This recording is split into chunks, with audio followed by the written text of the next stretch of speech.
Living with COVID, the government's guidance on what we're going to be doing from now onwards has dropped, and I'm going to explain that for you right now. The first thing to say is that all guidance for NHS and healthcare premises like general practice has not changed. There's no updated guidance on that. So if you attend your GP or hospital, you still need to wear a mask. You still need to do all the various things that we were asking you to do.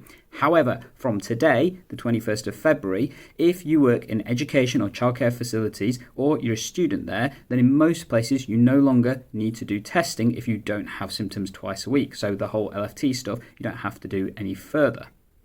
From the 24th of February, so that's Thursday, there is no longer a legal requirement to isolate if you have COVID symptoms. Let's be clear though, there's no longer a legal requirement. They are still advising that you do this until you either have had symptoms for 5 days and had a negative test for 2 days in a row afterwards. But it's no longer legally required. Is that good? Is that bad? It's up to you to figure out. Additionally, if you're a contact for somebody with COVID and you're fully vaccinated or under the age of 18, you no longer have to test for 7 days using lateral flow tests at all. And if you happen to be a close contact and you've not been vaccinated, there's no longer a legal requirement for you to isolate either. Additionally, the government are going to be stopping isolation payments, medicines delivery services and a few other things as well.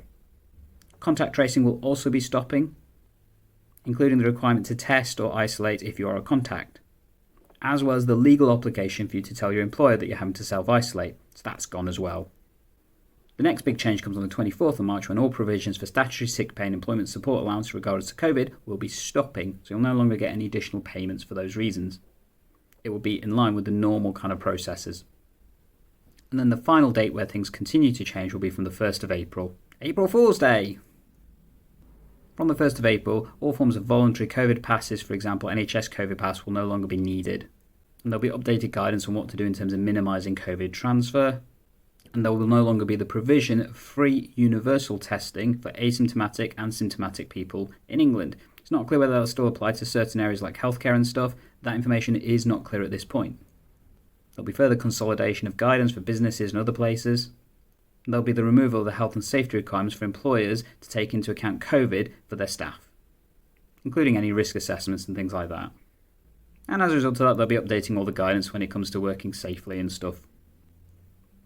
And that's basically all the information about COVID that we know about at this point. You can have a look at the document in more details if you want to do so. Links down below. What do you think?